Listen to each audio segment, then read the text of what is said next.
இந்த வெல்லும் தமிழ் பெண்கள் திராவிட முன்னேற்ற கழகத்தினுடைய மேற்கு மண்டல மகளிரணி மாநாடு வெற்றி மாநாடாக அமைந்திட அனைத்து மாவட்ட கழக செயலாளர்கள் தோளோடு தோள் நின்று பணியாற்றி இருக்கக்கூடிய கழகத்தினுடைய மகளிரணியை சார்ந்திருக்கக்கூடிய நிர்வாக பெருமக்கள், பகுதி நகர ஒன்றிய பேரூர் கழகத்தினுடைய செயலாளர்கள், அனைத்து அணியினுடைய அமைப்பாளர்கள் உள்ளிட்ட அனைவரையும் வருக வருக என்று அன்போடு வரவேற்று, வீர தமிழ் பெண்களே, திரண்டிருக்கும் அறிவு பெட்டகங்களே, பாரதி கண்ட புதுமை பெண் வெறும் கனவல்ல, அது இன்று தமிழ்நாட்டின் மண்ணில் நிமிர்ந்து நிற்கும் நிஜம். அடுப்போதும் பெண்களுக்கு படிப்பதற்கு என்ற பிற்போக்கு குரல்களை அறுத்தறிந்து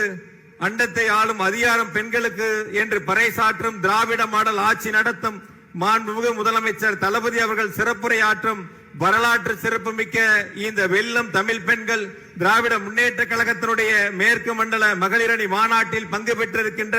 அத்துணை வீர தமிழ் பெண்களையும் வருக வருக வருக என்று அன்போடு வரவேற்று, இந்த இனிய நிகழ்வின் வாயிலாக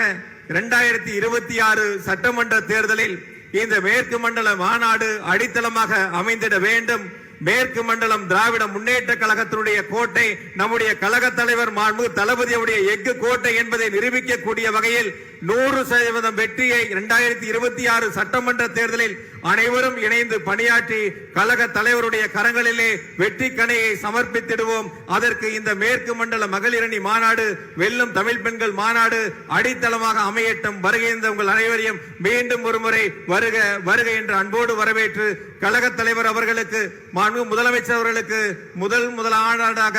மேற்கு மண்டலத்தில் மகளிரணி மாநாடை நடத்துவதற்கு வாய்ப்பு தந்த கழக தலைவர் அவர்களுக்கு மேற்கு மண்டல அனைத்து நிர்வாகிகள் சார்பாகவும் நெஞ்சார்ந்த நன்றியை சொல்லி நிறைவு செய்கிறேன். நன்றி, வணக்கம்.